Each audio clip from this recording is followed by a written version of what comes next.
Vice Prime Minister Kazimir, distinguished guests, former Prime Ministers of Italy and Poland, State Secretaries, dear friends.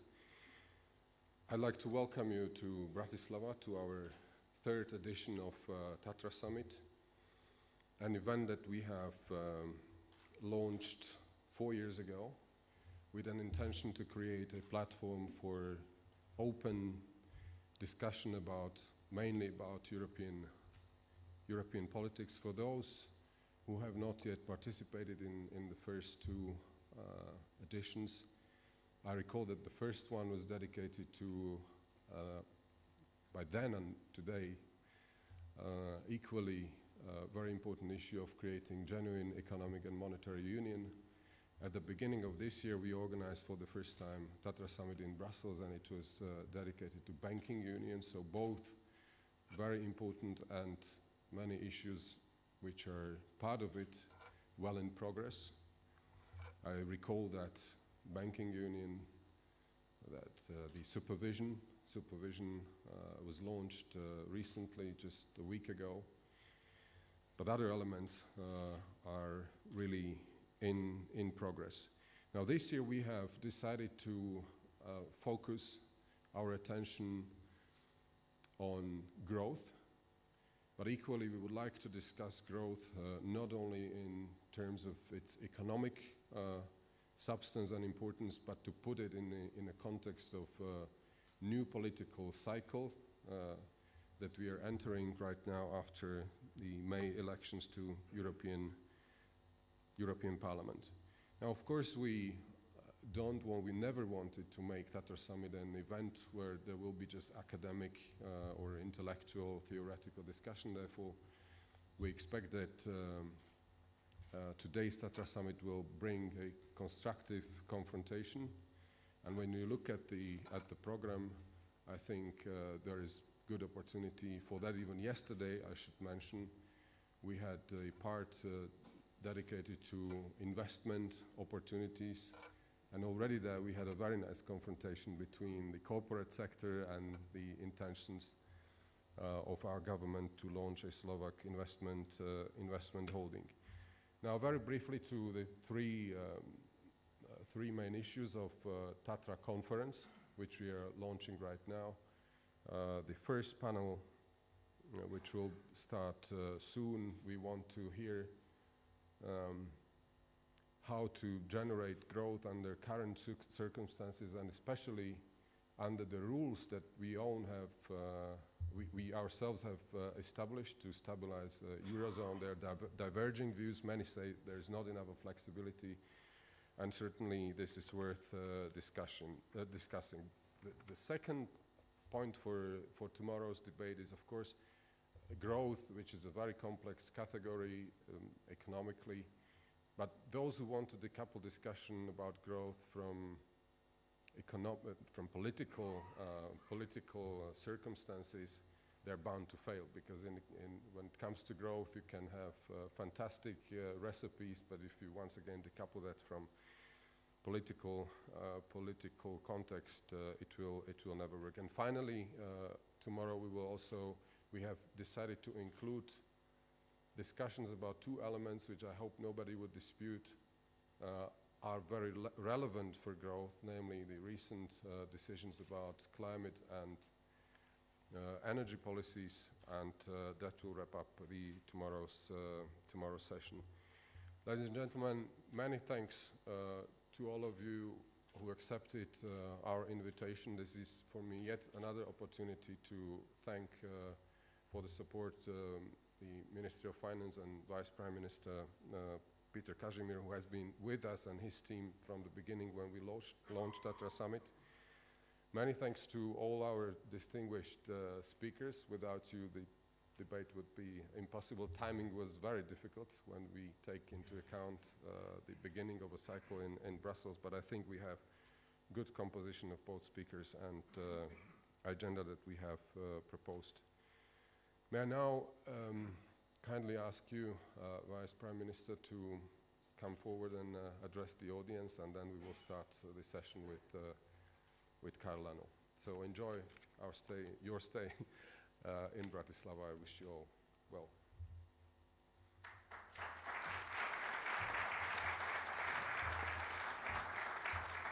Good evening, ladies and gentlemen. So let me add something so I would like to welcome our distinguished guests here in Bratislava TATRA Summit. So, and I will try to kick out the ball. Economic growth has been at the center of policy debates for decades. However, it's different this time. The current economic situation in Europe is very serious. Low growth, deflation risks, and alarming labor market statistics. On top of it, we are facing a really serious geopolitical risk on our eastern borders with very tangible economic impacts. Especially for us here in Slovakia, it's quite understandable. When the crisis erupted 6 years ago, we had to stabilize economies and calm down financial markets. And I dare to say that our fiscal and monetary actions worked. They have managed to convince investors that the EU member states remain to be a safe place to invest. Public finance consolidation is not a pleasant exercise. It's not pleasant for the citizens, it's not pleasant even for me. Nevertheless, I still believe that it's necessary. I'm sure this position can be communicated to ordinary people and they will accept it, but it might work only if they can see light at the end of the tunnel. However, the macroeconomic forecasts are bleak. The equilibrium we are in at the moment is not stable. No matter how we look at the real economy statistics, they imply that our collective efforts to restart the European economy are far from over. How to boost investments and job-creating economic growth? This is the question we need to urgently address. I'm glad that it's given a more and more prominent place on political agenda. It's not an easy task to promote public and private investment across Europe right now, especially if we want to follow the fiscal rules in national budgets. Is it then possible to promote investment without undermining the successes of fiscal consolidation? I do believe so. I can see two options. The first one seems obvious. If our national budgets are limited, we could borrow and invest on the European level. In fact, this is what the European Investment Bank has been doing for decades now. We should explore ways how to boost European public investment significantly via the EIB or new institution. This proposal came from Poland, for example. I'm very glad the discussions on European investments are getting lively. The TATRA Summit Investment Forum was the first international platform for defining a European project pipeline. The second option, our policy actions should aim at mobilizing private investments.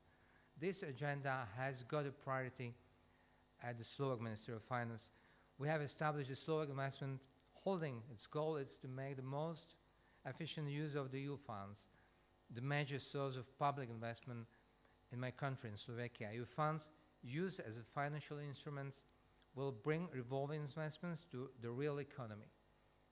They will leverage private capital too. Dear ladies and gentlemen, on behalf of the Minister of Finance, it's my pleasure to welcome you at the TATRA Summit hosted by the Center of European Affairs. I do believe that topical debates and the most prominent speakers will make these days in Bratislava worth time. Thank you and enjoy the evening. Thanks a lot.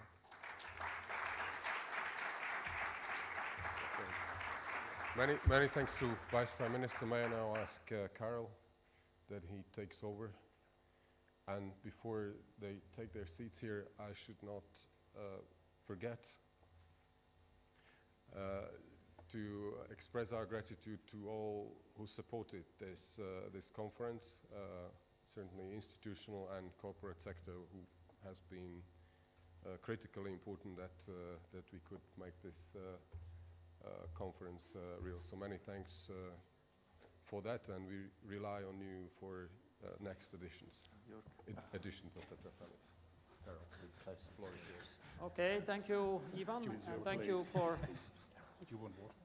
introducing us, and thank you, Vice Prime Minister, as well, let's say, for setting the scene. We have already heard a bit, let's say, what we want to discuss in this next panel, let's say, this important quote which you had. Can we promote investments without undermining the success of fiscal consolidation? Which some people will say, yeah, that goes in a certain direction, and that's one of the themes which we want to discuss in this panel. The theme of this panel is just how can we stimulate growth in Europe, and I think we have an excellent group, an excellent lineup of speakers, 2 former prime ministers, 2 director generals, one in a director general in the council, one director general in a kind of a national ministry, and then we also have a state secretary who's on top of that, a former ECB board member, so we can go from, he's now in charge of, let's say, more social affairs, but before that he was the German representative on the ECB board, so we can certainly discuss these matters as well. You see there's also another name on the program, a person which is not here physically present, but who has sent a message. That's JYRKI KATAINEN. JYRKI KATAINEN is the new commissioner in charge of economic governance, and he sent a message which I propose, let's say, we play now. And then afterwards, let's say, we'll open to the debate with these 5 people. So if I can ask the technicians to launch the message. It is a pleasure to be able to address you today. I'm only sorry I cannot be there in person, but I wanted to take this opportunity to wish you every success for this summit, a summit that comes at a very opportune moment. As you know, we are working very hard on developing the #1 priority of the new Commission, and that is an ambitious plan to mobilize 300 billion euros in public and private investment in Europe over the next 3 years. The main focus of this additional investment should be in infrastructure, especially broadband and energy networks, as well as transport infrastructure in industrial centers, education, research and innovation, and renewable energy. President Juncker is committed to presenting this EU investment plan before Christmas. It is my job to coordinate this ambitious and essential initiative in order to stimulate growth in Europe and in turn get more people into work. Investment in Europe is down by more than 16% since before the crisis. Reasons for this are diverse, and tackling them will need a comprehensive approach. Investments in the EU have dropped by just under 500 billion euros from a peak in 2007. And levels of investment in the EU are 270 billion euros to 340 billion euros below historical norms. This investment plan needs to be seen as one key part of the overall economic strategy of this Commission and is based on 3 interlinked pillars: structural reforms, fiscal credibility, and investment. In my mind, the investment package is like a triangle consisting in liquidity, good viable project, and deepening of the single market. But let me stress the EU investment plan is not a silver bullet. It is not a magic wand with which we will be able to miraculously invest ourselves out of the difficult economic climate. We need to be realistic. This plan is about using all possibilities we have at our disposal, from regulation to deepen the single market to the EU budget to crowd in more private investment, in order to make real investments a reality. While the liquidity part of the package is attracting much of the attention, I believe that the removal of sector-specific and financial market barriers to investment, together with the deepening of the single market, has the potential to deliver much more. The Commission will need you all, public, national and regional authorities and private investors alike, to help deliver this ambitious and essential plan to strengthen Europe's competitiveness and to stimulate investment that can spur the creation of jobs. I hope I can count on your support and expertise in helping this plan to achieve the success it really deserves. I wish you all a very successful conference, and I look forward to working with you in months and years ahead. Thank you very much.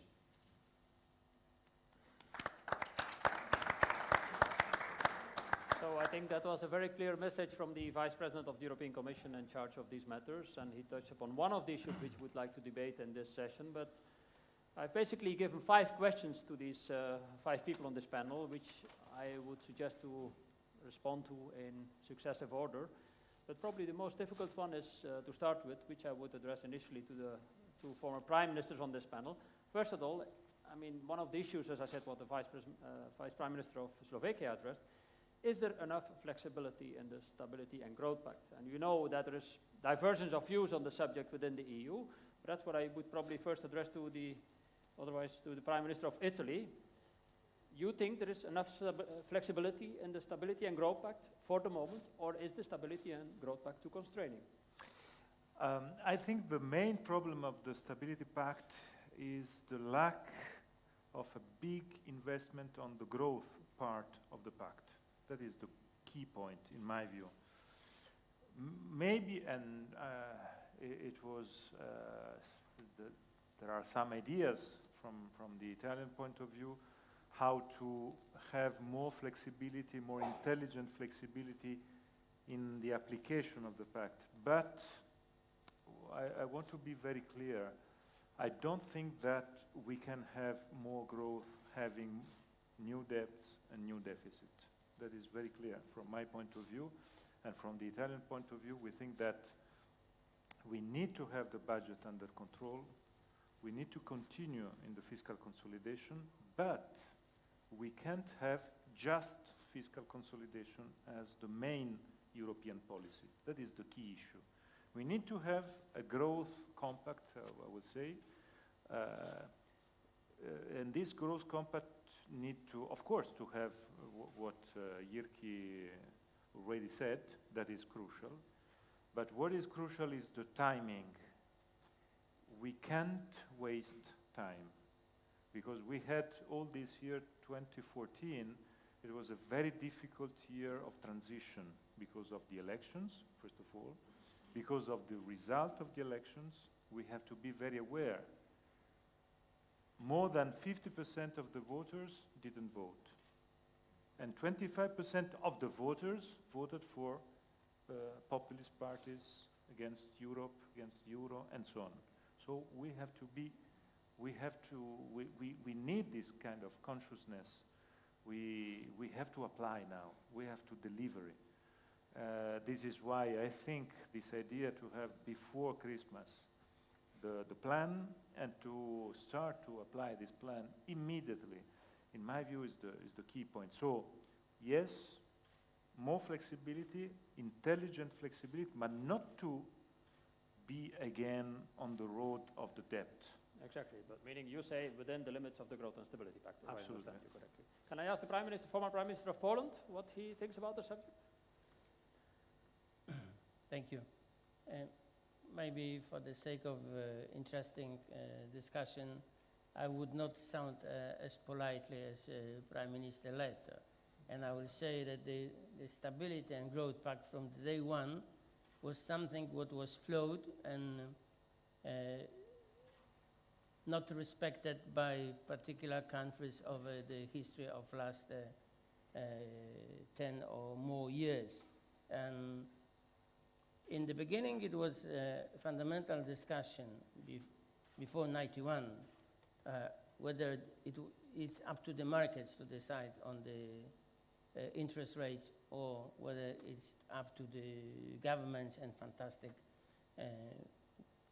policy. And Delors, which was surprising to me, Delors, together with Lamont, were in favor that it should be the markets who would discipline governments by simply demanding higher interest, higher rates of interest. And this is what I found in very interesting, recently published bio of Jacques Delors. Then, thanks to Germany, we went into stringent fiscal rules, which firstly were broken by Germany in 2003. Today we are in the situation that the rules are bluntly broken by two other countries.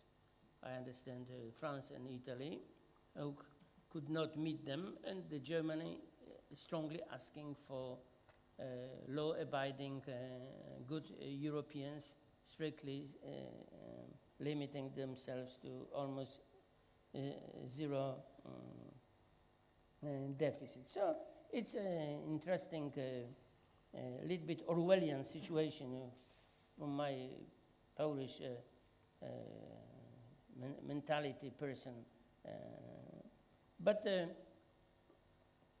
the pact which is not abided is a problem for me, because the pacta sunt servanta, that's a Latin saying, you know, but if the pacta are not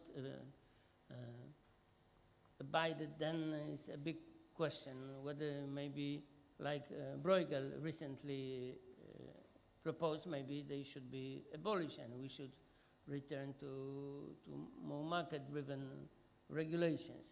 Today, this is the most important challenge. The second is what Prime Minister Letta already pointed out or made reference to, which is how to so-called stimulate the growth. And of course, this is a sensitive issue again, whether we, through public investment, let's say politely, could stimulate growth. And in this respect, we have a very hectic discussion among economists. Of course, some Nobel Prize winners are in favor, some Nobel Prize winners are against, and that's the beauty of economics, where there's no single opinion on any issue. So probably we have to also look at the latest IMF assessment of public investment. Also, we could look at it from a purely technical point of view, if interest rates are close to zero, if return on investment in public infrastructure could be 6%, if Treasury takes always something like 25% of the new income, as the Americans are saying, then that kind of investment is mathematically good for the future generation. What I would say as the last sentence in this context is what already we discussed during the TATRA summit, is if the project and the tools of the project are conducive for broader solution, which is a European solution, that I would be in favor of that. So if we speak, for example, about energy union, and we could find, I don't know, 10 countries which could benefit from the new public investment, like interconnectors, okay, that maybe is a good mix of growth stimulus and investment, which really reinforced European infrastructure. If it's just for each country to deal with through, well, more or better or worse defined national interests, then I don't like it too much. Okay, can I ask the same question to Jörg Asmussen? Let's say, but he thinks there's enough flexibility, but also, let's say, whether we have to return, as Mr. BIELECKI said, to the market-driven way of stimulating, I mean, letting the markets play and not having these constraints as we have them in the, not only in the Growth and Stability Pact, but also in the Fiscal Compact? I mean, allow me first to thank for the invitation to this summit. I mean, it's an obvious sign when we are here now for the third time that we have no longer an West-East divide in Europe. This is over. We have a perceived North-South divide, which is worrisome. But what we had for decades, this is over, and this summit is clearly a clear expression of this. So we should be glad that we can meet in Bratislava today. When it comes to the Stability and Growth Pact, in my view, it's a real anchor of confidence that we have, especially in the euro area. And if we, through whatever action, damage this anchor of confidence, that would be self-defeating. So if you look at the Stability and Growth Pact as it stands today, after a number of revisions that were taken as lessons from difficult economic times, and Carsten PILLATH knows the revisions much more than I do. But there is already built-in flexibility in the Stability and Growth Pact as it is right now. You have different rules in the preventive arm of the pact or in the corrective arm of the pact, where you can deal with severe economic downturns. You can take into account, when you deal with the adjustment path and the timing, if structural reforms have taken place or not. So there are a number of flexibility instruments which are there. There is no specific investment clause in the pact, that's true. But there is flexibility. This could be used, but I would say if one tries to change the Stability and Growth Pact, this would be negative for confidence that citizens as well as global investors have in the euro area.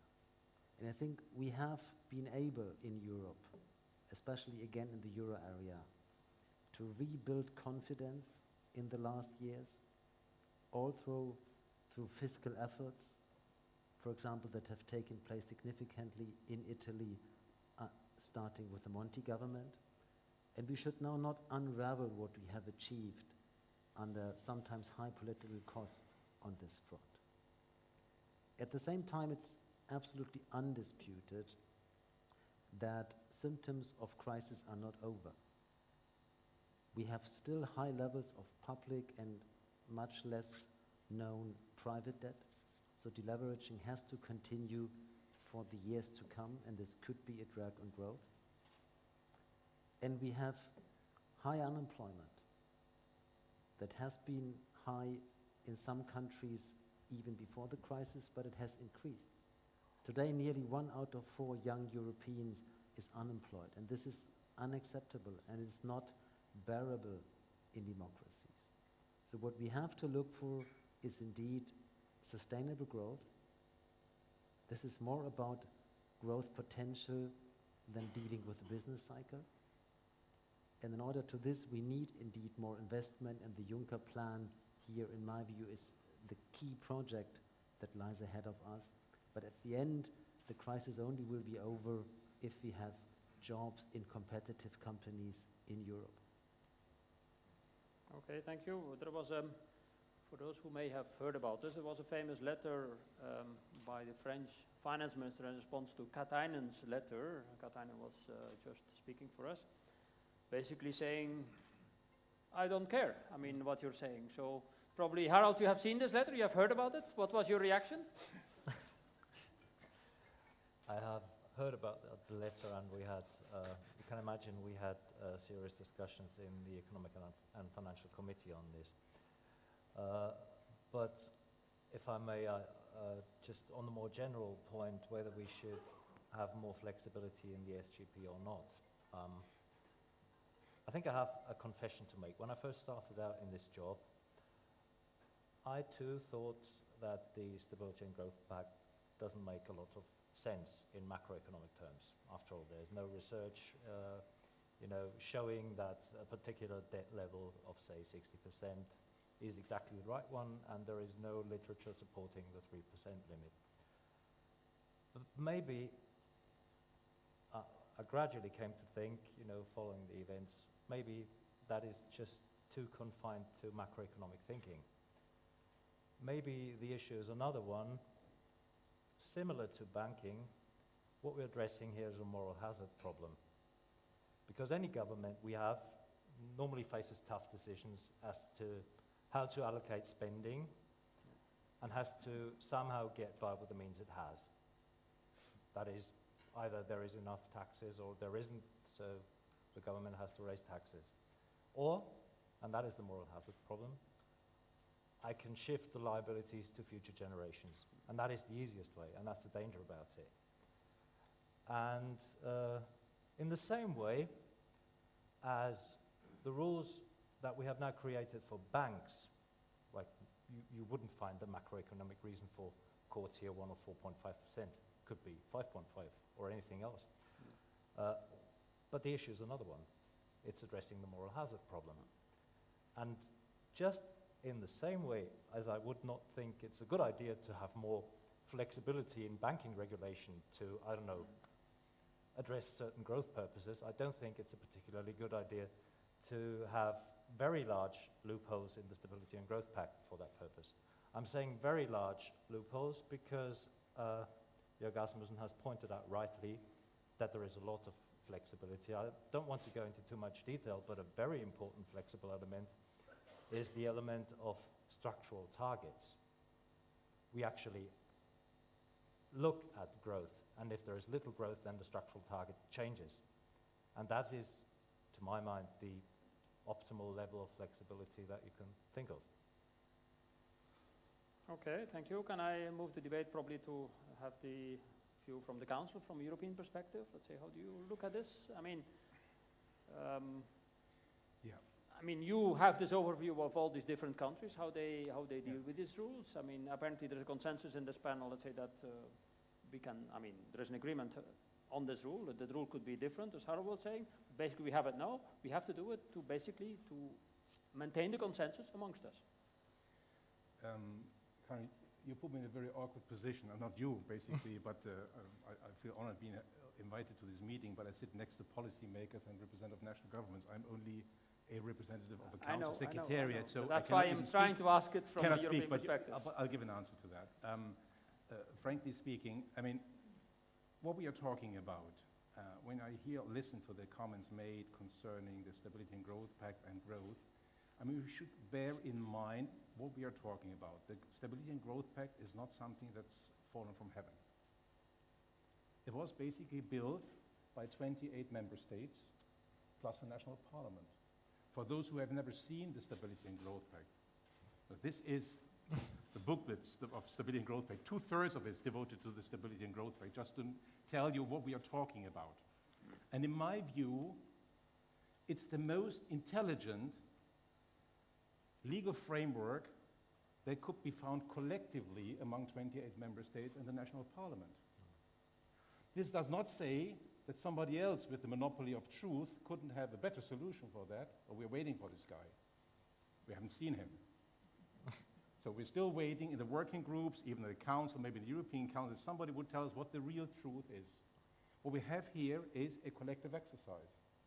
And I remember, just to take the examples of discussing the 6 packs and the 2 packs, we have many, many ideas incorporated, discussed, deleted. Yeah. So this is a collective exercise. This is not a straitjacket that comes from somewhere else or from Mars, put on the, let's say, Euro area, and now they have to comply with that. It was the same member states that have invented this kind of, I would call this straitjacket. And it contains, in my view, 2 very, very important things. I will not, let's say, elaborate unless you ask me on the details. Could fully agree with Jörg and Harald. Will not elaborate on the technical details. But in my view, it has 2 extremely intelligent rules. One rule, this is not even incorporated formally in the Stability and Growth Pact. It does not exist in itself, but that it doesn't exist, it's not in reality there. There is no single rule, no paragraph in the Stability and Growth Pact that prevents member states from an intelligent fiscal policy. Not a single paragraph. And I'll come back to this in a minute, what I mean with intelligent, growth-oriented fiscal policy. But it has a lot of constraints concerning a certain type of fiscal policy, and I would fully support what you said, Mr. Letta. I would paraphrase even Mario Draghi, who in one of the meetings said, what we have learned from the crisis is that the deficit debt financing growth model is dead. And this is perfectly reflected in the Stability and Growth Pact. Perfectly. But we were not stupid, or not we, the Secretariat always takes note from member states. The member states were not stupid. They said, well, there may be situations where we may face deviations for certain reasons. They are all elaborated in the Stability and Growth Pact. And in the Stability and Growth Pact, they have foreseen temporary deviations from that to allow member states to cope with complex situations. We have a lot of flexibility. Harald has touched upon a couple of things, even more in the treaty. But the rationale of everything is temporary, and then come back to a stable equilibrium. As I said, not a deficit and debt finance growth model.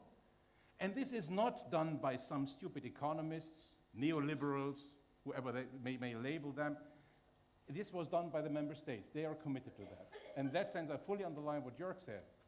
If we would try to change it again, and we have gone through a complicated operation, it would have detrimental effects on the markets.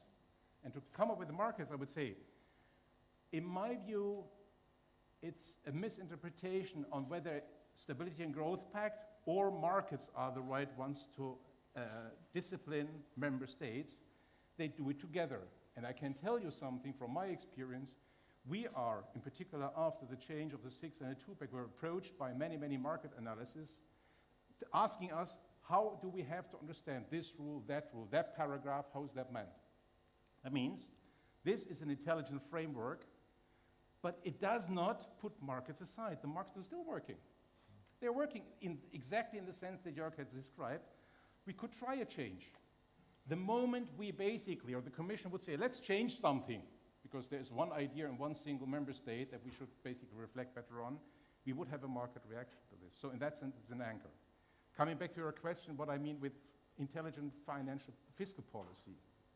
And I think here is much more convergence in the Council, in the Eurogroup, and even in the European Council than is basically displayed in the public. I'm not a communication expert. I don't know why we very often dispute things in the press that are less disputed in the Council, but this is something for the politicians to decide. But what I see is a huge convergence on the objective and the goal in all levels, working parties, Eurogroup, ECOFIN Council, European Council. What is the difference is to find the right instrument. In this context, I was a little bit puzzled by the label of this meeting, of this session here right now. I would not associate myself with the title, Battle for Growth. And then, subtitle, Divergent Views from Europe. We should be crystal clear, but this is the humble recommendation to politicians from a secretariat guy. The enemy is not one government, a different macro view, a different growth model. The enemy is low growth and unemployment. And we are collectively sitting on the other side, and we have to fight this enemy. So the divergent views are less on whether we want this, yes or no. The divergent views are about what's the best instruments.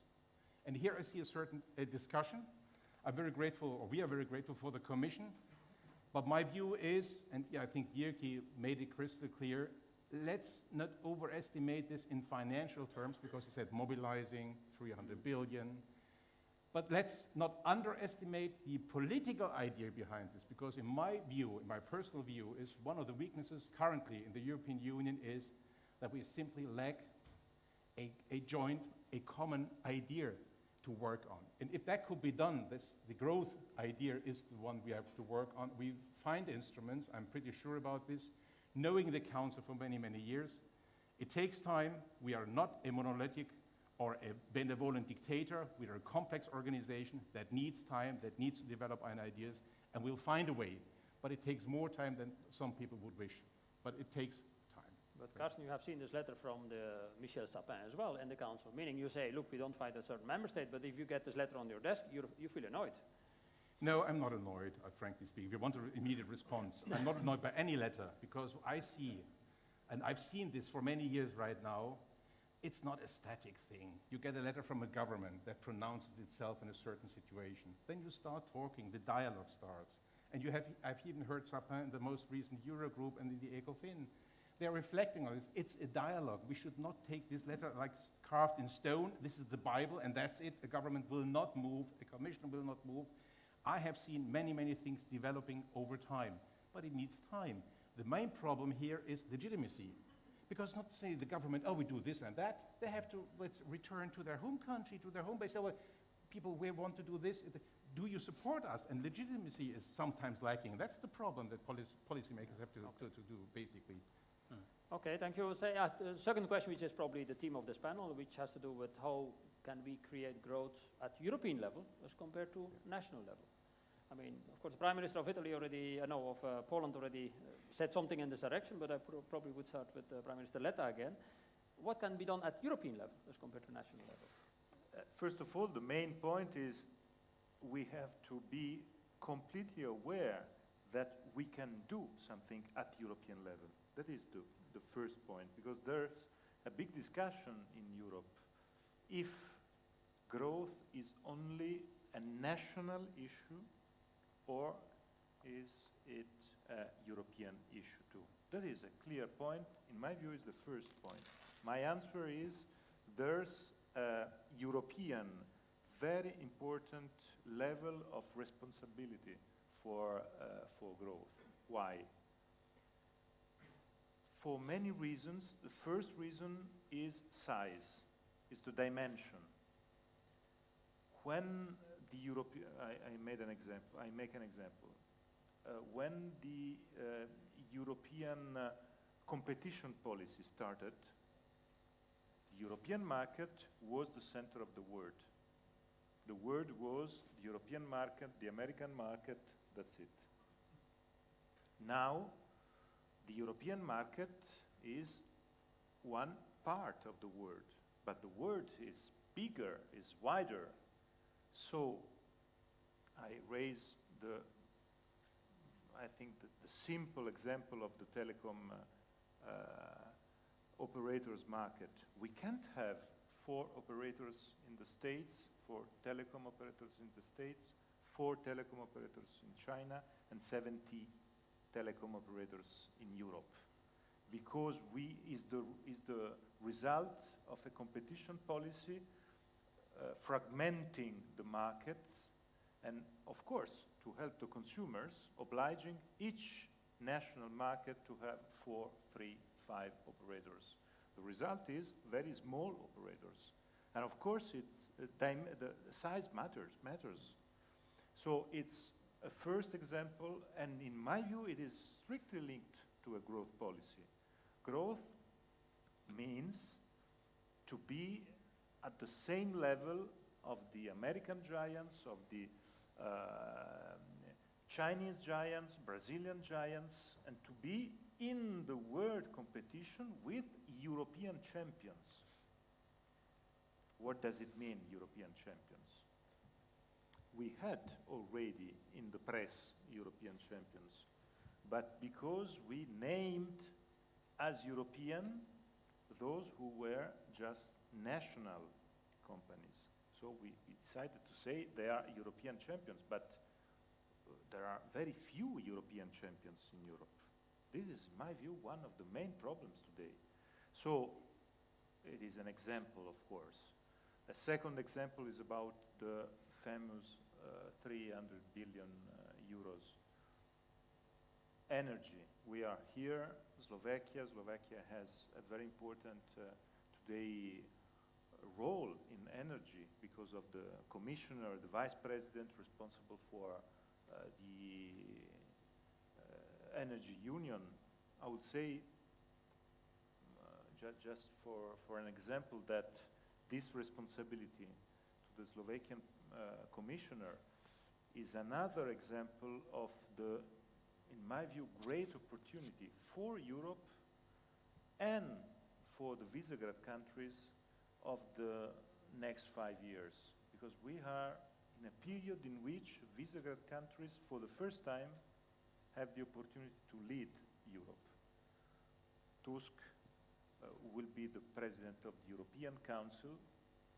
We have this big responsibility for the coordination of all the energy union responsibility. this is, in my view, one of the main topics for the future. No more cleavages. JÖRG was absolutely right in saying no more north, south, east, west. We are all together, but this is the other point on the euro. We have to go further in integration, in my view, among the euro countries. That is the key issue. So you would call because for of the Brexit. an industrial policy. You want a very strong European-wide industrial policy. Yes, but not only. I will say because of Brexit, it will be impossible to have further integration at 28. That's clear, because we want to help the British to stay on board. So we need to have a discussion on competences that is a discussion helping them. So the only possibility to have further integration is among the euro countries. And this is, in my view, there. We have to work there. So we can, the discussion is very wide, of course, about a euro budget, about many aspects of how to have further integration among the euro countries. But my last point on growth is, for instance, you said industrial policy. I raise back the problem of energy. We have to know that one of the main issues of the industrial policy of competitiveness for the future of the European companies is the fact that American companies will have for the next decades minus 30, minus 40% of energy costs thanks to the shale gas. So we can't have shale gas, but we can have energy union. And energy union is the only way to have lower cost on energy. I just raised the example of my country. In Italy, it is quite impossible to build gas terminals because of the opposition of citizens, communities, local communities, and so on. In Spain, they have 7 gas terminals, and they can exploit these gas terminals just at 20% of their capacity because of the lack of interconnections in the Pyrenees, because we have 28 energy markets. So I think one part of the 300 billion euros we have to dedicate to the interconnections. It is not so expensive, but it will be decisive to create a different energy market. So just examples, we can go further, but it is, in my view, the way to start again to discuss about the future and not only about how to survive now, because it's, in my view, one of the main problems also of the confidence in Europe from the citizens. Okay. Industrial policy, Jan, can I ask you this question? Do you think there is more of a need of a centralized industrial policy at European level to overcome these problems? Because you mentioned it already to some extent, so meaning that we... I always, if possible, look to the market, not to the centralized policy. But for the time being, you know, I'm so much shocked by our previous round of discussion about Stability Pact that almost it keeps me, you know,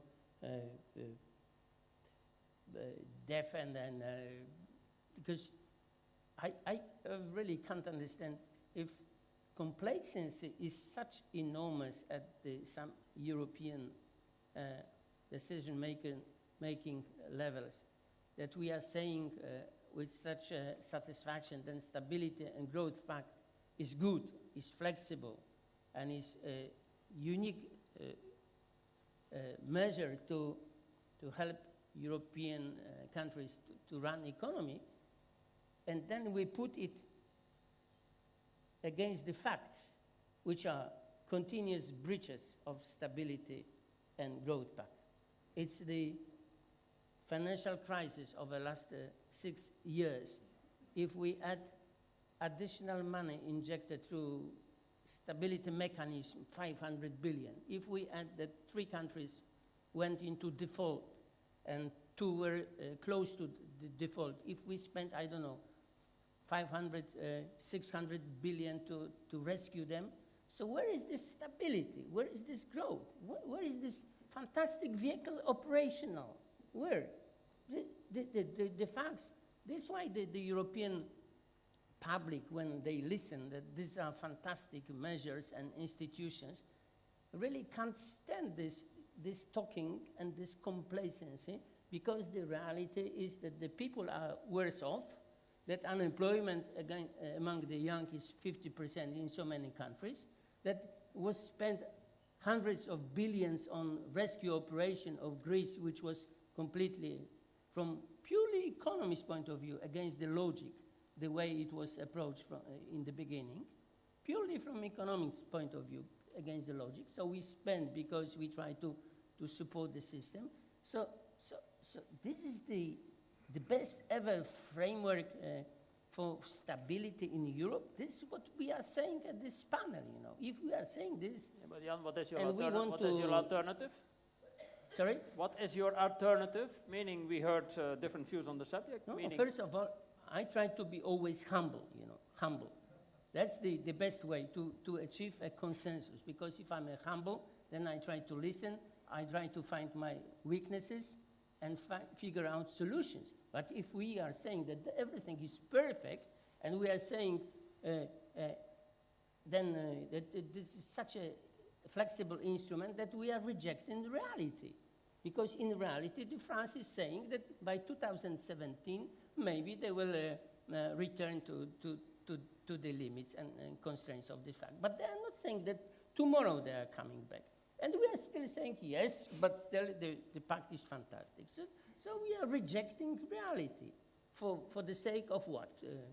This is so difficult for me to really to understand.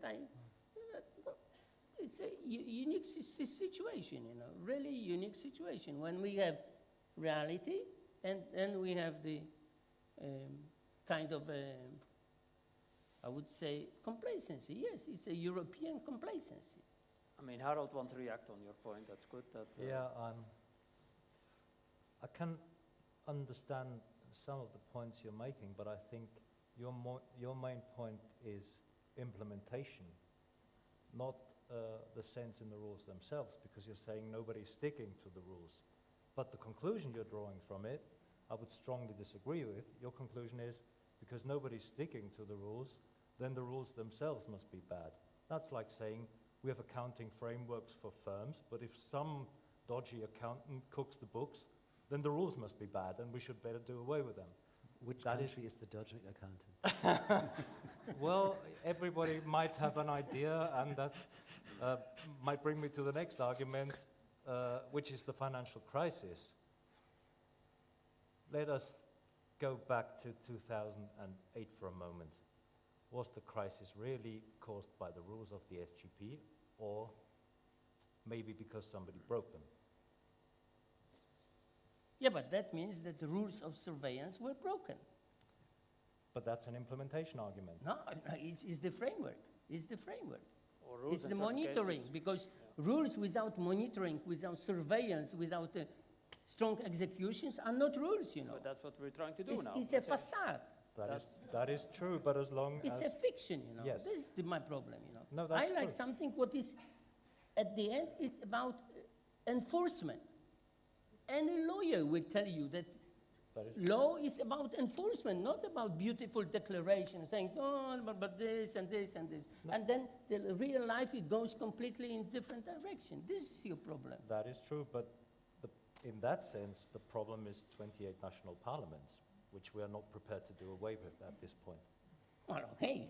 Or not at all. I But Jan, if you couldn't see agree the more. overall improvement over the last 4 years, we have improved a lot. We are, I mean, of course, if you say, Lucas, it's international law. International law, we know, let's say, is not as tight as national law. Let's say, but on the other hand, I mean, we have seen an enormous improvement, and that's why the markets have come back to countries like, for example, Spain and Italy. Let's say, why the long-term yield has come back. It's not only because the ECB's reaction. Spain, for example, in the past, let's say, was dependent on the market for financing, on the international markets for financing. Today, it has a current account surplus. You know why the markets return to those countries? Simply because of one statement made by Draghi. Because he said he will always defend euro. That was Well, enough me for the it's- market. Anyway, that's That not was my view. enough for the I should market. just ask others in the panel to give their views. Jörg, you wanted to say something on this, or On what? on the recent discussion, because we're going back to the Stability and Growth Pact? Yes, of course. I mean, I can come back to the ECB at any point you wish. But I want to start to what Enrico Letta has said, because I agree very much with what he said. First, we need a policy mix that goes from monetary policy, fiscal policy, structural reforms in all countries, and institutional reforms, especially in the euro area. And here I fully share the view that the core of the integration is the euro area. I want to be very clear, this is not a closed shop. Yeah, I'm not excluding someone. Being part of the inner circle of integration means that I'm willing and able, that's both, willing and able to be part of the inner circle. And 2 Baltic countries have joined the monetary union recently. The 3rd one is in the line, so it's not a closed shop. But the euro area has to integrate further in order to be a place of stability for its citizens. Yeah, it's not a union for banks and companies. At the very end, it's a union for people like my mother. And here the euro area needs to go ahead in a way that those who are not willing or able to join, that they cannot stop the euro area to go ahead. And if we manage to do this, I think we are able to build more confidence. Confidence has vastly returned due to actions taken by the ECB at the European level and at the level of member states. It's all. Yeah, and the same is then true when it comes to the growth potential. Yes, for surely there is a European dimension, but of course there is a dimension of the member states, because, for example, labor laws are vastly in the national competence, and this is crucial for the competitiveness of a certain region inside the currency union. So what is done at the European level, and this is necessary to be done, if things are not happening at the level of the member states, then the European level on its own cannot be successful. So European action regarding growth potential and action at the level of member states are complementary. Yeah, and this makes it a bit of a coordination problem. We need actions at various levels, member states and EU or euro area, where we have different governance structures, and we have a different fields of policy, monetary, fiscal, structural. Structural is a vast range from product markets, services markets, labor markets, and institutional reform. This leaves us with a bit, I might humbly say, as a coordination problem. But I'm confident that the new EU Commission can play a vital role in dealing with this coordination problem, that every institution, every level of decision-making can contribute within its mandate to moving Europe to a better economic equilibrium. Okay, can I add one point and then I'm done for the panel? Because now we turn... I will ask you on other points. Because my neighbor correctly pointed out the moral hazard. Then there is another voice calling for, let's say, political response to inability, in fact, to get the sovereign nations and sovereign parliaments under the policy implementation. Yes, this is a serious fact. And how to get out of this, it's a good question. But now we are at least in the more realistic environment. We impose the rules over the sovereign nations, and they were cheating, they were doing a free ride, or we call it in economic moral hazard, but we cannot say that it was okay. It was not. It was fundamentally bad, or I'm looking for a more polite expression, from day one to almost to the last day operations, you know, which cost the European citizens hundreds of billions of euro. And this is really disgusting for me, because sometimes we don't have 1 billion for Ukraine, or for some really authentic assistance which matters for millions of people. And here we spend easily hundreds of billions because we could not anticipate it in advance, you know. Okay, now when we talk about the political framework, needs for the Eurozone, okay, then I understand the language, because I understand at least what they really are proposing. But what was in the past was authentically bad from almost day one. Okay, and that's my final statement, and I'm not going to give it up. Okay, but I think, let's say, we have heard your view, but I mean, I don't need to go back on this. Let's say on the other panel members, they have given their views already, but probably I go back, let's say, to this question about coordination, which was just mentioned by JÖRG, let's say, about the difficult task of coordination, which I can ask to the representative from the council. I mean, if I were to be in JYRKI's, or say in Juncker's position, I mean, this is an almost impossible task if you already only look at the different layers. And on top of that, there is in this panel a bit of a feeling, I mean, if it doesn't go with the EU, as you were saying, we have to go forward with the euro area, because the problem is there of the Brexit. I mean, when you talk about, let's say, organization coordination, I have to say I'm a little bit worried, but that's basically my experience in the council. I'm a little bit worried, and not because of the package of the 300 billion. We are waiting for the concrete proposals to be made probably by the end of the month by Juncker and the Commission. And my worry is the following. I mean, I appreciate that initiative very much. I think it's the right way forward. I fully support what Mr. LETTA said. We need kind of an European project. But I'm also involved in budget negotiations. That's one of my wonderful tasks in the Council Secretariat, and that teaches me a little bit different lesson. And I'm a little bit worried that if we're not careful enough to design the coordination process, we may fall into a certain trap. And the trap, I would call, is the game of a kind of a fair revenue thing. So how does the process work? The process works, the Commission makes the proposal. So they put the cake, whatever the cake is, on the table, and then hand it over to the Council and let the Council discuss.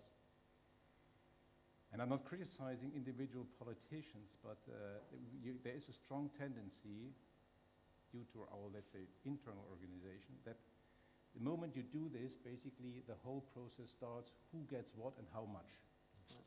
Is this then according to the national GDP and all these things? And once these games would start, we would be trapping ourselves, so put ourselves into a very complicated process. My hope is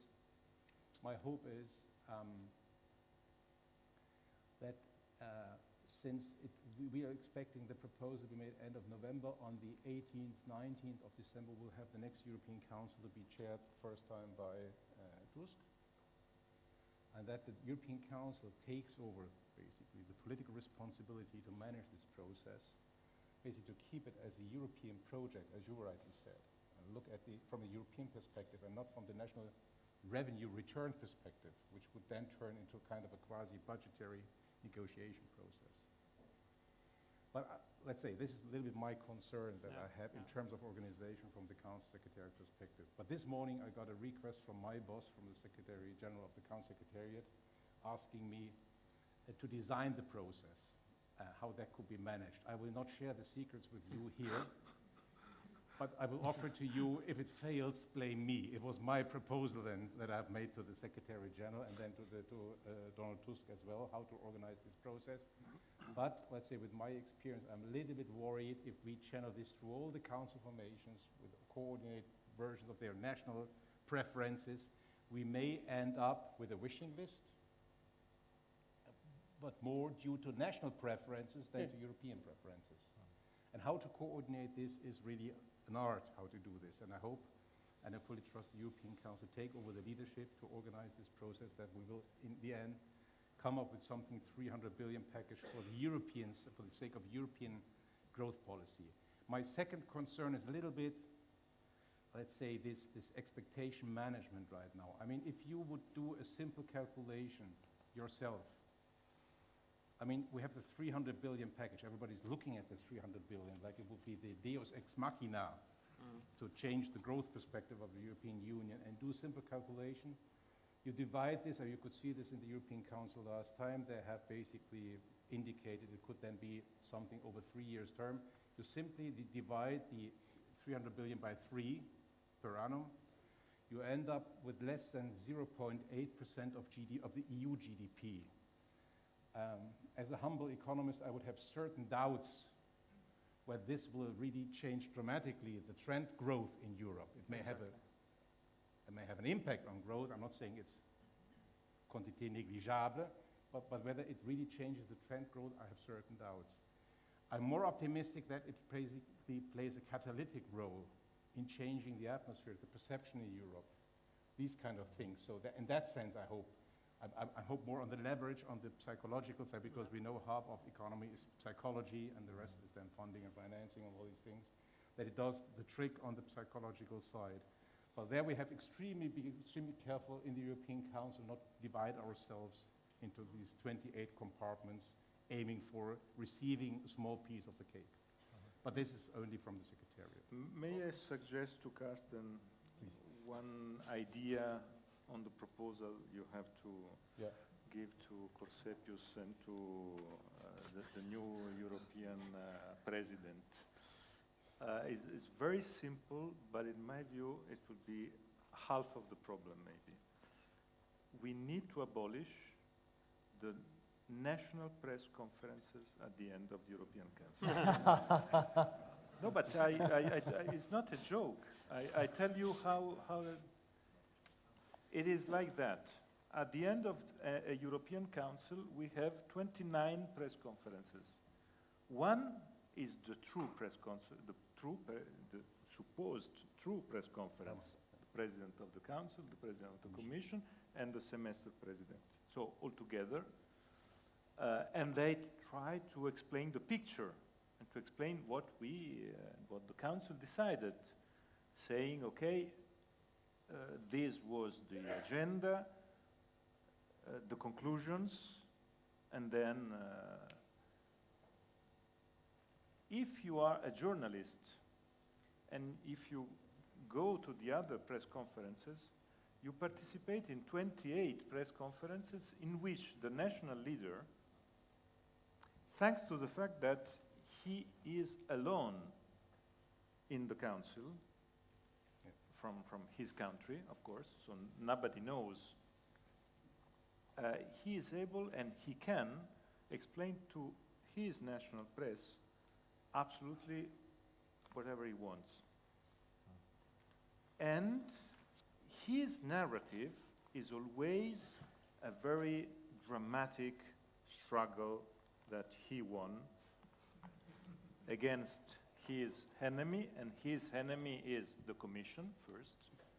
Second, his neighbor in the Council, trying to explain. So if the day after you read the 28 national press, you have the idea to participate in 28 different European councils. You have done that yourself also for the Italian media. No, I heard and I experienced.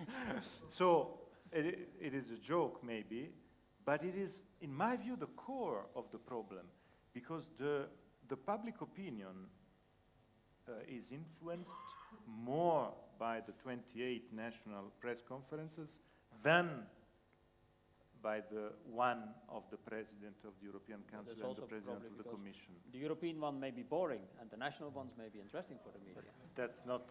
Meaning that's not the an media wants to answer, see I would fights. say. The media wants Yes, to see of blood. course, of course. But the main problem is that we have to present an European Union in what is true, what happened, because I know that the national press conferences, as for half of what they say, a sort of bubble of problems that are really peanuts in the discussion in the Council, but becoming giants for national political interests Of course, the consequence is that the public opinion is saying, okay, we are in a house of crazy men, because it's impossible to perceive something of positive, comprehensible from this kind of process. It is maybe a joke, but it is not just a joke. Okay, Carsten, I mean, if you going to react also on the 300 billion, where it should come from and where it should be spent? You? Yes, I was just, that's the reason why I wanted to cut in here. I think Carsten made a very good point on the 300 billion. And that has to do with the type of growth we're actually talking about. I think we are talking about two different types of growth, but not everybody realizes. One, and that has to do with the 300 billion, is nominal growth in the short term. Just take loads of money and throw it at a problem. But I noticed that Vice President Katainen said something very, very interesting in his video message. And that had to do with the growth plan. He talked of 3 pillars, and the 3rd pillar was structural reforms. Now, that is the second type of growth, and that's the one, to my mind, that we should be really concerned with. That is the question how we can raise not nominal but potential growth in Europe. How can we do that? I suspect if that pillar were to be meaningful, we'd have to talk about, of course, the energy markets. We'd have to talk about the Services Directive again. We'd have to talk about probably the digital economy. Single market. Single market. Yeah. Basically all the homework we haven't done over the last couple of years. But that is where it gets politically tricky, because whereas for nominal growth, a politician or a government can be the good guys because they provide the money and then we'll have the growth. But in order to raise potential growth, you sometimes have to be the bad guy. You have to hurt somebody, you have to hurt vested interests for the greater good. And that is something we haven't been terribly good at over the last couple of years. It also has to do with, there's a lot of talk about Europe becoming more competitive. Yeah. We like to be more competitive, but we sometimes don't like competition. But if you look at it from an Austrian perspective, the same could be said probably for Germany. I mean, you have a very regulated market. Say services, I mean, another element which you have mentioned services, but if I think about regulated professions, to get access to the Austrian market will be, I think, very difficult. A doctor who wants to set up, a Belgian doctor who wants to set up business in Austria will have a hell of a task. Well, there is a certain reason why I'm saying all these things.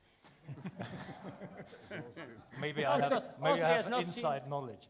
Austria is not seen as a market which is having problems, but it is also very regulated. Yeah, fair point. Yes. True. But so I could think of a couple of other countries where the same holds true. I know, I mean... And that is the European perspective, where we should be able to solve that type of problem. Where we shouldn't just have the national interest in mind. If we want to have a European Union, I thought that's what it's all about. Jörg, you wanted to say something on the 300 billion, where it should be spent and where it could come from? No, that was all covered. Not on that subject, so you're not a fan of the 300 billion? No. The opposite is true.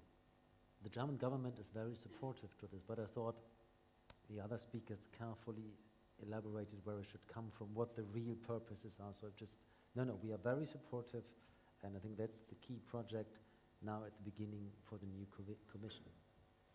Could I then ask you another question, which is whether we are relying too much on the ECB to do the difficult work, meaning to be a fiscal actor, to intervene, and that in fact the member states are not acting enough? Since you were at the ECB, I mean, if you want to say something on this? I mean, first, the ECB is not a fiscal actor. There is a certain risk that one overburdens monetary policy, because it appears a bit in the public debate that whatever kind of economic problem arises, the question is, what can the ECB do? But monetary policy is not an all-purpose weapon to any kind of economic problem. I mean, if a country has lost competitiveness for a decade because they have not done structural reforms, there's nothing the ECB can do. Yeah? If a banking sector in a country goes bust after a real estate bubble burst and the banking sector lacks capital, there is nothing the ECB can do. Yeah? So monetary policy is a crucial one, but it's also limited at the same time.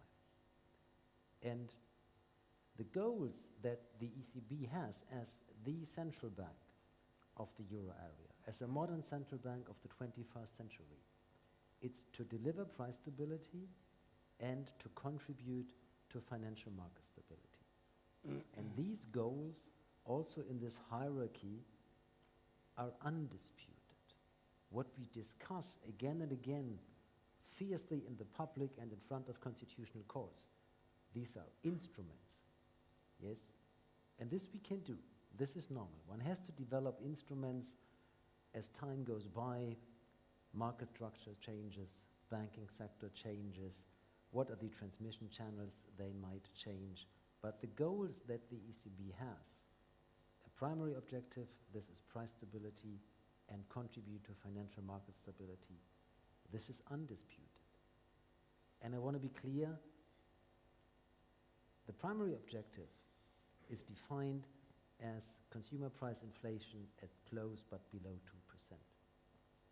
But this was also never disputed at any kind of central bank debate that I remember, that this is a symmetric target. Yeah? Inflation can be either too low, this is damaging for the economy. It also can be too high, it can be both. And if the ECB wants to keep its credibility, and I think they're on the right course to do this, then one has to take this symmetric target as the honest target, and one has to go out and set the relevant instruments in a way in order to achieve this target. This is price stability in the medium term for the euro area as a whole. This is what they have to deliver, and they have done it in my view. Enrico, you want to comment on this? Because that's a very difficult issue at the No, moment, yes, for example, but, from I an would say Italian that no. I would say that what Jörg said, in my view, is completely right. It's perfect. And it is also what Mario Draghi is trying to do. Because Draghi is not asking for more power to the ECB. Draghi is asking for everybody has to do his homework, his job, and national governments, European institutions, and the ECB. But the main problem today is that due to the good performance of the ECB in the last years, due to the fact that in the ECB there's just one press conference. It is not a joke.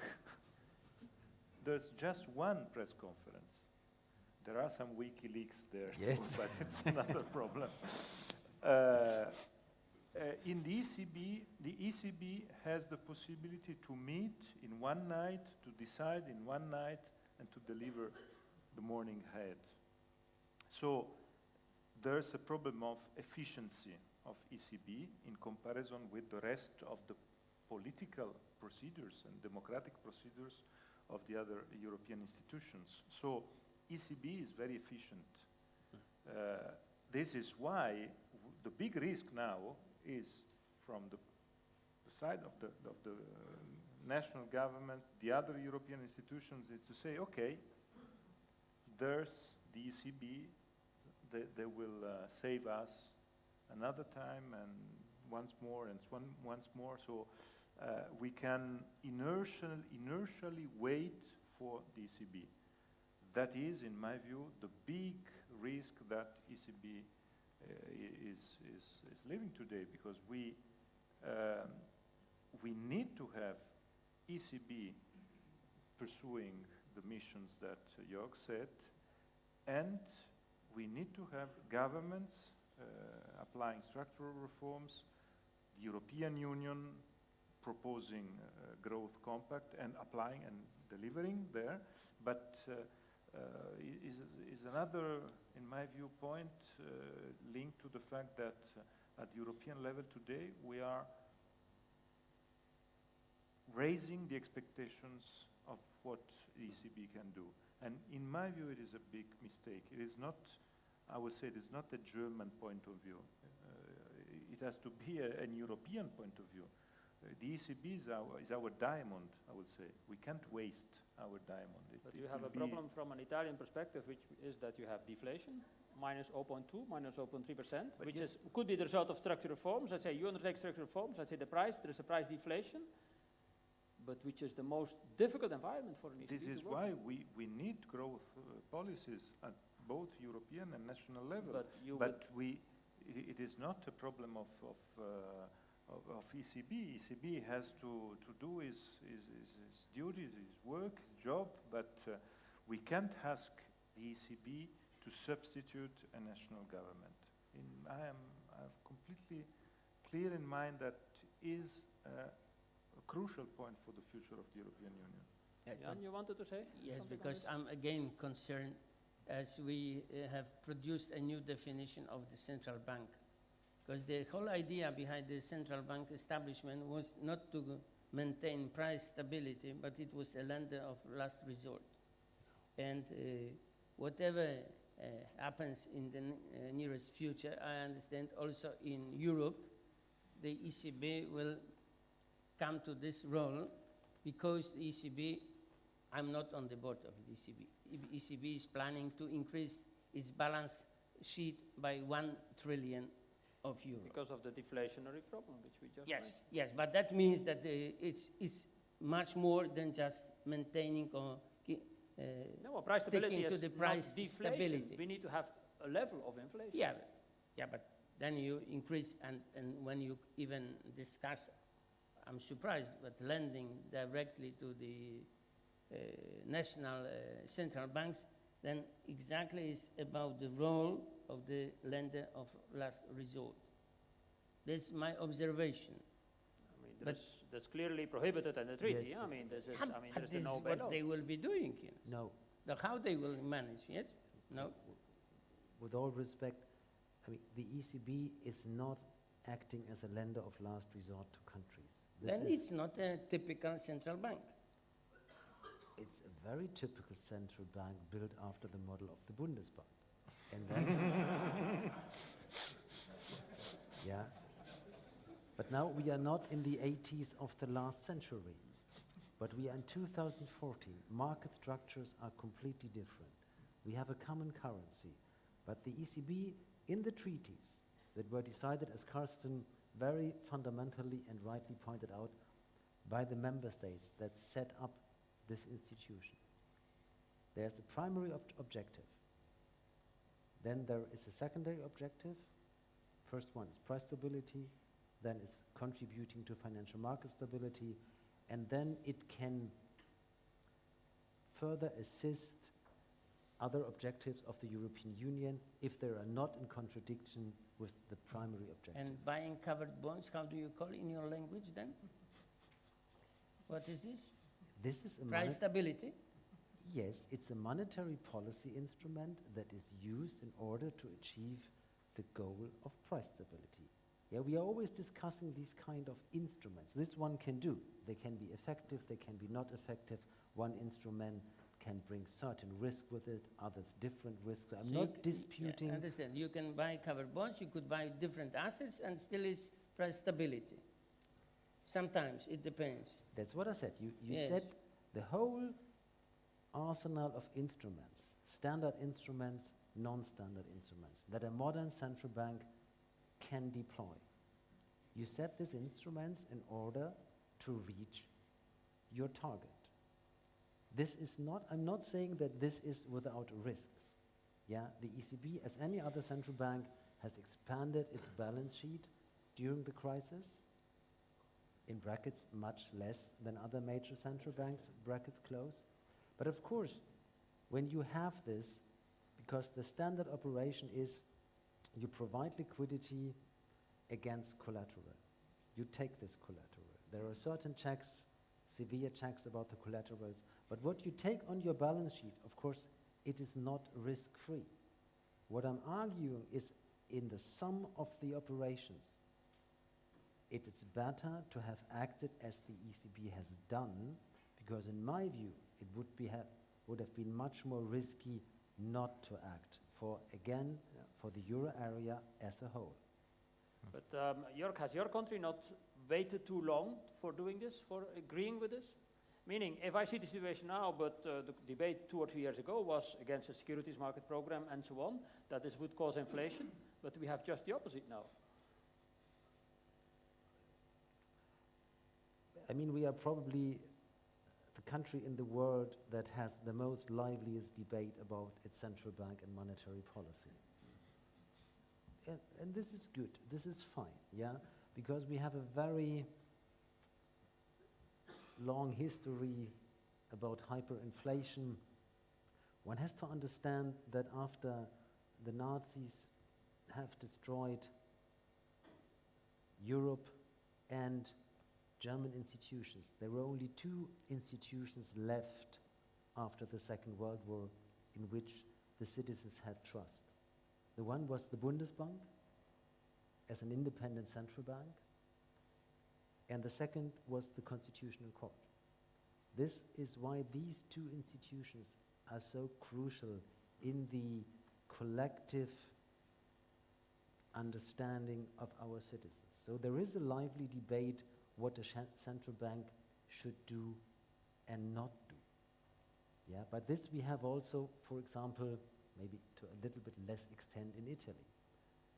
But if you work in the Euro Tower, yeah, you see on one side, or let's say one day you travel in Germany and you have a very lively debate, as you rightly said, you are no longer an independent central bank, you are no longer pursuing a sound monetary policy, you are choosing the wrong instruments, some people say you violate the treaty.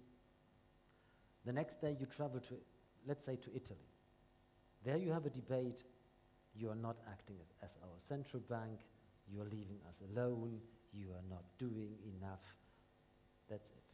What you then have to do is to develop a European perspective. And this is why I value European institutions so much, like the ECB or the European Commission or the European Parliament. Yeah? You have to find a solution that is in line with your mandate, that is given by a European treaty that were voted in all parliaments, but you have to find a viable solution that holds from Cyprus to Ireland, from Portugal to Finland. This is a truly European perspective, and I think this is exactly what the ECB has delivered, and that this is what we all need to deliver if we want to improve our economic performance in the years to come. Further views from Austria, Harold, on this? I mean, more from Ministry of Finance? I'm just reflecting on the definition of a typical central bank. No, I mean, Jörg made a very fair point. I mean, what is a typical central bank and what is its job? Let's take, I know, the Monetary Authority of Singapore. They don't even have an interest rate target. They have an exchange rate target. Is that a typical central bank? I don't know. Or I think one of the first central banks that came into existence, I think, if not the first, was the Bank of England in 1694. And its purpose was to finance a war with France. Is that a typical central banker's job? By the way, 2 years later, it went bust. Yeah. So, for the first time. So I'm not really sure what a typical central bank is, but I'm certainly happy about the job the ECB has done. We can also take questions from the audience. If there are people, let's say, who have points they want to raise, please, if they stand up or raise their hand, that I can see it. Otherwise, I will go on. I mean, certainly reactions on the issue, let's say that, yeah, Peter has a point, but a Brussels point or an FT point? Thank you. Peter Spiegel from the Financial Times. If I could pick up on Harold's point about playing the bad guy and ask this question to Prime Minister Letta and Herr ASMUSSEN. Jörg, you talked about the lively domestic debate on central bank, but there is also on the rules that are being imposed by the six-pack, by the Stability and Growth Pact, debates in both of your countries that gets to the political economy as opposed to just the economy. In Italy, the assumption is that if Prime Minister Renzi were to actually do the things that are being recommended through the Stability and Growth Pact, he would lose, much like your predecessor did. I think Mario Monti said at one point he thought he had beaten the Juncker rule which is we know what to do, but we don't know how to get reelected. And he one time came to Brussels and says, I've won this, I'm now very supported, I've done the structural reforms, and then 6 months later he lost rather badly in the national elections. In your country, Jörg, the issue is sort of the fetishism of the balanced budget. The Commission has repeatedly said, current account surplus, Germany must spend. Your successor, Monsieur Benoit, has said those countries that have fiscal space should use it, and yet the German government does not spend. So I guess the question is, we can talk here about what the rules ask for, but the politics in both two very big member states, in Italy and Germany, seem to prevent either country from doing what the rules are requiring. Can you play sort of political analysis here and see whether, and answer the question of whether Italy or Germany can actually do politically what the Commission is asking them to do? Thank you.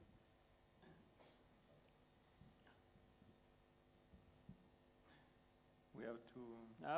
Enrico, you can start if you want. Thank you. It is not an easy question. Of course, the answer is, we have to put the answer in the European general discussion and debate. Because if we have general public opinions very much today against Europe, it would be quite impossible to lead and to run and to manage national policies in accordance with European institutions. I raise an example for my country. I was really shocked because, as you know, I'm a very pro-European Union politician, by seeing the last Eurobarometer in Italy, with for the first time the overtaking those against and those in favor of the European Union. It's the first time that in Italy since 60 years, I don't know when Eurobarometer started, in which Italy is a country with more Eurosceptics than Euro in love. For me, it is really a shock. But it is a shock because of how is it possible? It is the consequence of what? And why we had elections in which anti-Europe and anti-Euro parties raised so much. So the crucial point today is that I'm sure that Juncker and Renzi will find an agreement, because it is in the interest of both, I would say, because it will be impossible to start the new European legislature with a completely collapse there, and it is impossible so for Italy to go against Europe. That means against the markets. So this is why I'm sure that the agreement will be found. But the crucial point, of course, is where we is it possible to find some instruments, some steps of rebuilding confidence of the European citizens in the European institution and of Italian citizens in the European institution? That is the crucial point. This is why I think we have at the European level to invent something of very, I would say, different from the normal tools. For instance, we have to invent something linked to the extension of the Erasmus for students of 16 or 17 or 18. We have to give to the European families the possibility to talk when they have dinner at the end of the day about Europe in positive terms, in terms of opportunities.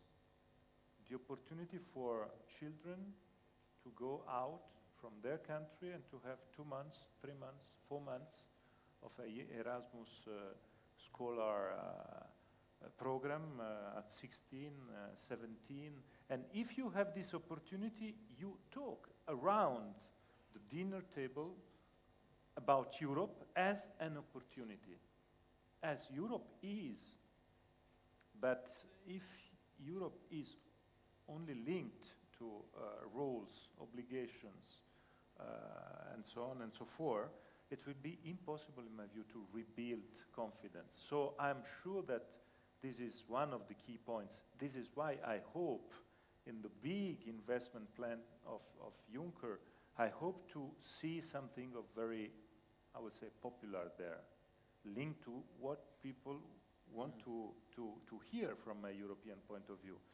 But I'm sure, answering your question, that it will be impossible to break the Stability Pact from a weak country as Italy. It will be impossible because the sanctions of the market will be immediate. So I'm sure that we will find an agreement or a compromise. Jörg? Or? Yes, I thank Peter Spiegel for his questions. I would clearly point out that the German government takes its responsibility for growth and stability in Germany as well as in Europe. I already have said we are supportive to Jean-Claude Juncker investment plan. This is a key project and he has German support for this. And second, we are doing on our domestic front what is needed to do. It's true, we will vote next year's budget at the end of this week in the German parliament, or at least in the first chamber, and we will have a balanced budget next year. And the goal of a balanced budget for next year, I want to be very clear, that's the goal of the whole German government. Because by this, we contribute to a sound fiscal policy, and by creating confidence towards the rest of the globe, we take our share here. But within this framework of a balanced budget and the fiscal plan that we outline always 3 years ahead, this is our medium-term budgetary planning. The finance minister, Mr. Schäuble, which you know I value very much, has just outlined last week that he, on top of what we already have in the coalition agreement, he will spend 10 billion euros starting from 2016 on investment. Because this is possible, we have this leeway while respecting European rules and our national debt breaks in the Constitution. Other questions from the, I see a question at the back there, or probably if I could take 2 or 3 questions. If you introduce yourself, please. Yeah, thank you very much. My name is Tomas Lachika. I recently joined the European Investment Bank. But before that, I worked for many years for the Austrian and the European Central Bank. And I would like to ask a question. Speak up a bit or keep the microphone close. I worked for many years for the European and the Austrian Central Bank, so I would like to ask a question from that corner. And in fact, it's a taboo question, I think, because to my best knowledge, it's not being discussed at all. I believe that to a large extent, this is part of the story. This is part of the low growth story, high unemployment and so on. So I wonder whether the reason, or one of the reasons at least, is not the fact that we simply have an inappropriate monetary policy for the euro area as a whole. So the euro area is not an optimal currency area, and we are simply muddling through from one disequilibrium to another. So we had a disequilibrium before the crisis, where countries like Spain had too low an interest rate, or were facing too low an interest rate, Germany too high an interest rate, and now it's exactly the opposite. So should all the structural reforms not also keep this in mind, and when we focus on those, we should also try to move more towards an optimal currency area as far as possible. Thanks. Is there another question? I mean, of course, that's a very technical point on which I wouldn't know an answer myself directly. Another question on the other side, otherwise I take this one and I put it before the panel. Jörg, you want to take it? Or probably Harald as well? Yeah, I can try. Because, I mean, it was relatively well known that when we started EMU, that we are not an optimal currency area. It's not a big surprise. We knew this. And I think we can live with this. Also, the US is not an optimal currency area. So what we can do, first answer, or an attempt of an answer, is what you indicated, that we try to become closer to the features of an optimal currency area. What does this mean in practical terms? It could mean to increase mobility inside the euro area. Yeah? Mobility has not been, on a gross term, been increased over the last 10 years. There are individual movements from some countries to the other, but the gross movement is relatively stable. And I think we should further improve the mobility. It starts with the Erasmus program. It starts with languages. It starts that you recognize apprenticeships or high school diploma that were done in other euro area countries. It had a lot to do with social security. Can I take my entitlements from one euro area country for an unemployed to another? What about pensions? What about occupational pensions? So there's a whole lot to do to work on mobility. This can individually help to deal with an unemployment situation, but from a mega perspective, increased mobility brings us closer to an optimal currency area. Second, the ECB has responded to this. The whole range of non-standard instruments are especially designed in a way to recognize that the monetary transmission mechanism works differently in the whole currency area in the last years, that the transmission mechanism is partly impaired. So you have instruments that work in an asymmetric way in the currency area because we are not as optimal as economic theory would have wished us to be. Harold, do you wanted to add something on this? Actually, you put it very well. There's very little I can add. Maybe just one point, as he rightly said, it's not really taboo because everybody knew from the outset we're not an optimal currency area, but neither are the United States, for that matter.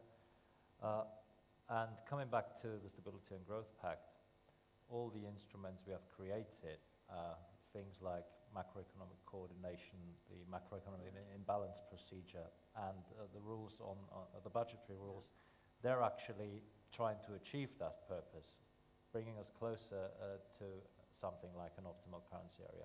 Maybe the one mistake we really made from the outset is believing too much that monetary union by itself would create a momentum that would bring us to that stage, but that didn't happen. Of course, we believed it for the first for a number of years, and it worked. I mean, interest rates converged, and everybody was happy with it. And then now we know better. Of course, there's a political element that is still lacking, and that has to be worked on. To say something on this?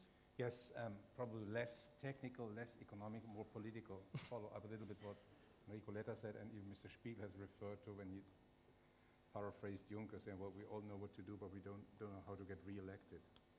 And when you go deeper into the argument, you come to a very simple conclusion, and I have drawn this conclusion over the last 6 years because I do a very silly thing in the Secretariat. My Director General colleagues, they always criticize me, why do you spend so much time with visitor groups? And I said, first of all, I'd like to be linked to visitor groups, to normal people, and not only to my colleagues in the Council Secretariat who know everything about the European Union. And secondly, I like to learn from people what questions do they have. And let's say we're talking about investment. What in my personal view is missing completely in the Brussels spaceship is that we basically are sensitive to the needs of investment to invest in communication in member states. In communication, when I say communication, it's not only brochures. This is silly, this is nonsense. Nobody will read this, only those who are interested. Anyhow, those will come up with questions to optimal currency things, and so the interested. We need to invest in the communication and in the language. When I have visitors groups, after 10, 15, 20 minutes, I fall into the bad trap BAD, Brussels Acronym Disease Trap. So I always use these acronyms that nobody will understand. Starts with that, simple things. We're used to this. We love it to discuss among ourselves. Once we're stepping to the outside world, nobody understands us. So we're not investing enough in this. We're not investing enough in the language, not in all communication activities. And this, I've come to the simple conclusion, but this is taken only as my personal view. It's not an institutional view, not to speak even about member states. I have always argued in favor for a permanent Eurogroup president, and people were criticizing me. So what the hell can I propose something like this? I mean, we need the legitimacy of a national member state's finance minister. He's the only one elected. I said, all right, the arguments are perfectly fine. But I have serious difficulties to understand how a Eurogroup president, who would have devoted much, much more time in communicating to stakeholders in Euro area member states, meet with NGOs, with groups basically, to communicate, to travel, to tell them what the monetary union is all about. Because my feeling is there's a certain elite that has understood the rules and the implication of these rules. But you talked about, let's say, the disappearing support for EU and Euro area. This is basically the problem. People understand less and less. But one of the reasons why we're not doing this is also because the moment we do it, the UK will be even more upset. Huh? Then we have to, if there's a trade-off, the answer of an economist is you have to make a decision. And then I would say just then decide in favor of the Euro area, because people, if we run the risk that we lose legitimacy over time, people are more and more disputing, asking what the hell are you doing there in Brussels? Why are you deciding like this? And we have to ask ourselves, what is our legitimacy then to proceed, to work on? We want to, let's say, to integrate further. We want a better governance. But we need people behind this. We need the support. So, and my plea would be just we have not only think in terms of financial investment here, we as institutions have to invest much, much more in communication, in the legitimacy of ourselves, of our institutions, of Brussels, of our whole arrangement, what we have. Then we could do probably better. I'm not saying it's a guarantee, but we should at least aim for it. Other questions? I have another suggestion. Enrico, you mentioned already the communication issue a moment ago. The other suggestion is to give to all the members of the European Council the placard that Harry Truman had in his desk once. Because one of the main sport of the national leaders is to pass the buck to the European institutions and to say it's their responsibility, it's their fault, even when it's in your responsibility. And so to pass the buck, and the placard of Harry Truman was saying the buck stops here in his desk. And I think we have to oblige all the national leaders to apply the idea that the buck stops in their desk and not in the that European institution. That will be very difficult desk. to enforce. I mean, Harald, you wanted to say something on this, but very briefly, Just, because I yes, have another question. very briefly, because Carsten mentioned a sentence that I've been hearing very often, and that is the words of Jean-Claude Juncker, the famous sentence, we all know what to do, but we just don't know how to get re-elected. And I mean, I'm a bit hesitant to comment on the president of our commission, but there is a danger in that sentence. And many people who are using that sentence tend to overlook that danger, and that danger is believing that if you don't do anything, that's a guarantee for being re-elected. And that's plainly not the case. And maybe there should be an addendum or a footnote saying if you do it the other way, it might not help you an awful lot either. Was a question at the back? Yes. Yes. Good evening. My name is Sergey Koprodak. I'm advisor for new technologies and social media at DG Education and Culture. Actually, I was a former head of unit of youth policy. So for me to hear about the Erasmus program and about outreach and young people, I mean, this is music to my ears. And I really think from these stakeholder groups, from these perspectives, it's very important to invest in those outreach activities. I was invited here. I come from education and culture to participate in the innovation roundtable and on the digital economy, and a lot of bright ideas, a lot of good investments. But it is true, there's one thing to invest, to have a stimulus package, but it's another thing to also have that environment that if you are going to encourage young people to be entrepreneurs, to start up and so on, that they actually end up in an environment that is favorable to that. So the investment actually pays off. We're talking about, labor reforms, that there's venture capital available and so on. So the structural reforms should not be lost. It's one thing to stimulate, but the structural reforms should certainly not be lost. And the idea of legitimacy somehow attach the idea of structural reform, that they are legitimate, and it's actually in the interests of young people in entrepreneurship. So it's just a comment, if not a question. So the 300 billion should be invested in all new ventures, new initiatives, which get on the younger population and get them interested in EU issues. If I paraphrase what you were saying. Well, I think the stimulus package alone is not good enough. You need to have an environment where entrepreneurs can actually thrive. And if you're in an environment where it's very difficult to hire and it's difficult to achieve financing, it's a complete, comprehensive approach that is necessary. I think that was reflected somewhat in what you said, Karsten. Other points, let's say, from the audience? It's dinner time. Dinner time? I'd say the clock, yes, correct. Thank you for mentioning it to me. But, or say, Jan, you want to have a final word, or somebody else? Because you mentioned at the beginning a lot of the issue, let's say, which had to do with the support from public opinion. Yeah. And how do you see this from a policy perspective? Because, and also probably if you could say something, probably as a final word, on whether Poland will join soon the euro or not, or whether the support is also disappearing there? Yes, well, if euro is a little bit better fixed, then I could be more than happy to consider it seriously. But from technical point of view, for Poland as a converging economy, it's a big challenge to get rid of the one of the important measures of adjustment. And I think that the last few years proved that some automatic stabilizers help us a lot to converge even more smoothly. And so, well, which I think Poland will join, but because okay, I don't want to speak on behalf of Poland, but also over the discussion of tonight, we heard something good. For me, the old guy from Solidarity movement is really difficult to understand regarding the attitude towards the financial sector, because if I take into consideration the case of Ireland, which went into troubles with the financial sector, typical troubles, typical mistakes of the business cycle. But then the Irish were asked to take it on the government debt directly, which put the country almost without a debt to debt over 100% exactly. of GDP, and also country led to default. Yeah.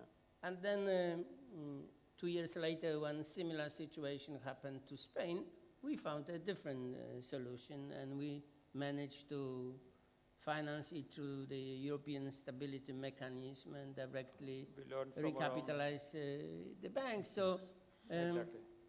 it depends whether it's a good news or bad news. If I were in the case of Ireland and then I saw the case of Spain, then you can imagine my militant nature would be deeply moved. But those within the institutions now, they are still complaining about this and arguing for some changes until today. So the Irish. That's exactly, because at the end it's a lot about politics. Whatever we would like to say, how politely Exactly. we try to And explain learning, the instruments and the tools, it's so much about politics. And what politically today is digestible, 2 years ago was completely undigestible. So if you are an optimist, you can say, okay, it's a change in the good direction, so I'm more than happy to join into this nice band of wagon. Okay, but probably with these wise words of an old statesman, let's say we can conclude this panel. And I would like to thank the different speakers.